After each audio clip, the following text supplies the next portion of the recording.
Hi everyone, my name is Saito, Associate Professor at UCL Institute of Education. In this video, I'm going to give you a very quick presentation on our research project supported by Leverhulme Trust, and one of the most exciting topics in linguistics and psychology, having a good ear as a foundation of second language acquisition. So, over the past 50 years in the field of SLA, one major concern topic is what is the key to success? And one obvious answer is how much you have been practicing the second language.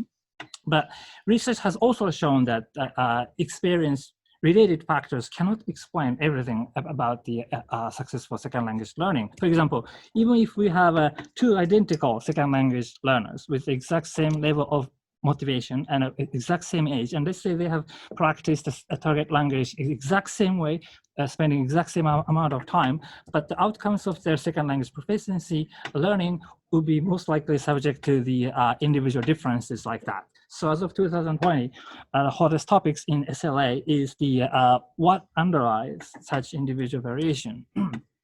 So our research team is now proposing some new, relatively new conceptual framework for second language learning. Our message is very simple, that is having a good ear.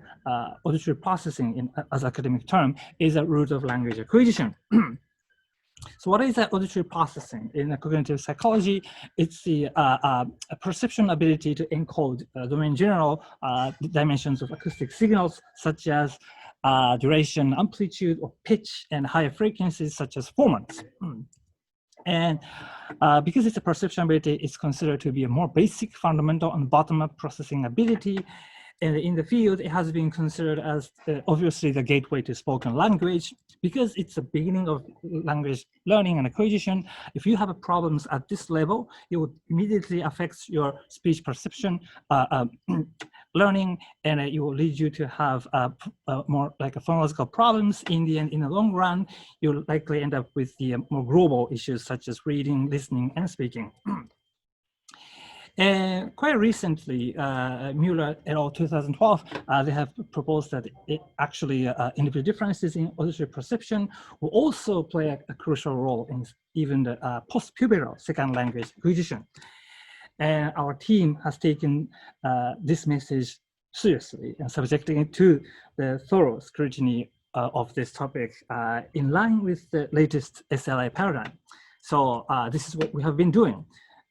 We have recruited more than 200 Polish, Spanish, Chinese, Japanese, Vietnamese learners of English in both immersion settings, London, or classroom settings, Japanese EFL classrooms or Vietnamese EFL classrooms. And their biographical backgrounds are widely varied. The length of immersion, some of them have never been abroad, others have been there for like 20 years. And what's in common among this population is that if they had any immersion experience, they must have come to the target language speaking country after the age of 17, meaning all of them were late bilinguals. Method. So we have been checking their second language proficiency from multiple angles. Phonology, vocabulary, grammar. We check the comprehension, production skills. And we have been inspecting the auditory processing abilities. I'll come back to this point in a minute. And then we have been surveying, interviewing their biographical backgrounds, such as length of residence in target language speaking environment, and also length of foreign language education, and age-related variables such as onset of immersion, onset of foreign language education. So one unique selling point of our research team is we have been approaching this goodness of ear auditory processing from different angles. We have been using a traditional method, behavioral measures. So we prepare a range of synthesized samples where we control the one or two acoustic dimensions, and participants are asked to listen to them, and basically they're asked whether the sounds are different or not. For example, did you hear difference, or did you think that these sounds are same? Actually, these samples were different. We just manipulated the second format only. But this behavioral paradigm obviously requires participants to rely on the cognitive abilities such as attention control. Therefore, we have been also approaching the auditory processing by using an EEG so that we can see how your brain is reacting when you're being exposed to such sound samples.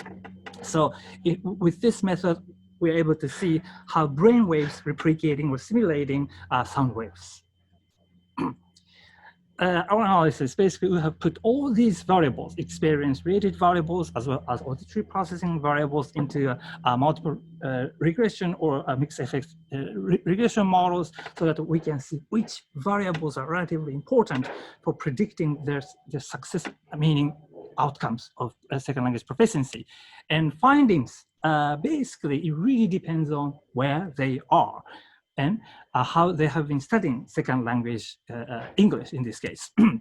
So when we focused on a group of experienced second language learners who had been in London at least 1 year and all the way up to 20 years, the findings show that the outcomes were primarily predicted by auditory processing profiles. Implicit and explicit auditory processing, they explained 40% of variances, and the experience came as a secondary predictor. What's really interesting is that when we shifted our attention to less experienced second language learners with the length of residence profile less than a year, then it is now the experience-related variables that primarily predicted the outcomes of their second language proficiency, and with auditory processing being as a secondary factor. And quite recently, we have begun to look at even foreign language learners who have never been abroad, learning English target language only through the grammar translation method and decontextualized training. And now, auditory processing does not even reach statistical significance. The outcomes were mainly predicted or solely predicted by experience-related variables. Therefore, our tentative summary is auditory processing can explain larger variances in second language acquisition when learners have received more naturalistic, contextually rich, meaningful input in immersive settings in a very similar way to the first language acquisition.